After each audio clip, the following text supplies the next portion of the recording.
প্রথম দিন জেলে ঢুকেই প্রায় মারা যাচ্ছিল মেয়েটি। কয়েকজন বন্দী মিলে তাকে নির্মমভাবে মারছিল। ঠিক তখনই হঠাৎ এক রহস্যময়ী বৃদ্ধা এগিয়ে এলেন। তিনি হাত নেড়েই এমন এক শক্তির ঢেউ ছুড়ে দিলেন যে সব বন্দী দূরে ছিটকে পড়ে গেল। বৃদ্ধা মেয়েটিকে বাঁচালেন কারণ তিনি বুঝেছিলেন এই মেয়েটি সাধারণ কেউ নয়, সে পৃথিবীর একমাত্র রাজশক্তির অধিকারী শরীরের মানুষ। এরপর শুরু হলো কঠিন প্রশিক্ষণ। বৃদ্ধার তত্ত্বাবধানে মেয়েটির শক্তি দ্রুত বেড়ে যেতে লাগলো।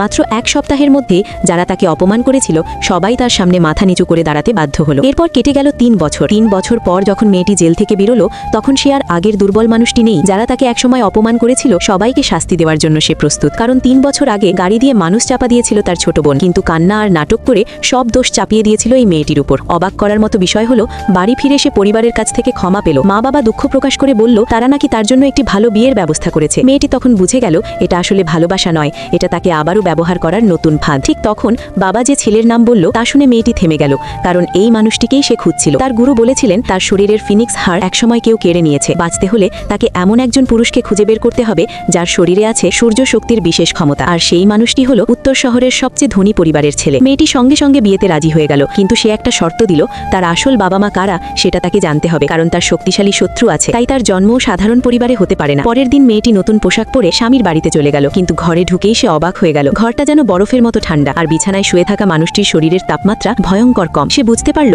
লোকটি মারাত্মক অসুস্থ। হঠাৎ সে অবাক হয়ে গেল, সে লোকটির মনের কথা শুনতে পাচ্ছে আর লোকটিও তার কথা শুনতে পাচ্ছে। এটা বুঝে মেয়েটি দ্রুত রূপার সুচ বের করে চিকিৎসা শুরু করলো। ঠিক তখনই স্বামীর বোন ঢুকে পড়লো। সে ভুল বুঝে চিৎকার করে সবাইকে ডেকে আনলো। মনে করলো মেয়েটি তার ভাইকে মারছে, কিন্তু মেয়েটি শান্তভাবেই চিকিৎসা চালিয়ে যেতে লাগলো। ধীরে ধীরে লোকটির অবস্থা ভালো হতে শুরু করলো, কিন্তু পরিবারের এক চাচা এটা দেখে ভয় পেয়ে গেল, কারণ ছেলে সুস্থ হয়ে উঠলে তার হাতে থাকা ক্ষমতা সব হারিয়ে যাবে। তাই সে গোপনে খুনি ভাড়া করলো আজ রাতেই ছেলেটিকে শেষ করার জন্য। কিন্তু খুনিরা জানতো না এই মেয়েটি তাদের চেয়েও অনেক বেশি শক্তিশালী। এক মুহূর্তেই সে তাদের পরাজিত করলো। এদিকে মেয়েটির লোভী বাবা মাও খবর পেল ধনী ছেলেটি নাকি সুস্থ হয়ে উঠছে। তারা দ্রুত পরিকল্পনা করলো বড় মেয়েকে সরিয়ে ছোট মেয়েকে ওই বাড়িতে পাঠাবে। সবাই মিলে গিয়ে বলল আসল বউ নাকি ছোট মেয়ে, বড় মেয়ে তো শুধু এক জেলখাটা অপরাধী। ঠিক তখনই মেয়েটি দরজায় এসে দাঁড়ালো। তার চোখে ছিল ভয়ঙ্কর শান্তি, কারণ এখন এই খেলা পুরোপুরি তার নিয়ন্ত্রণে।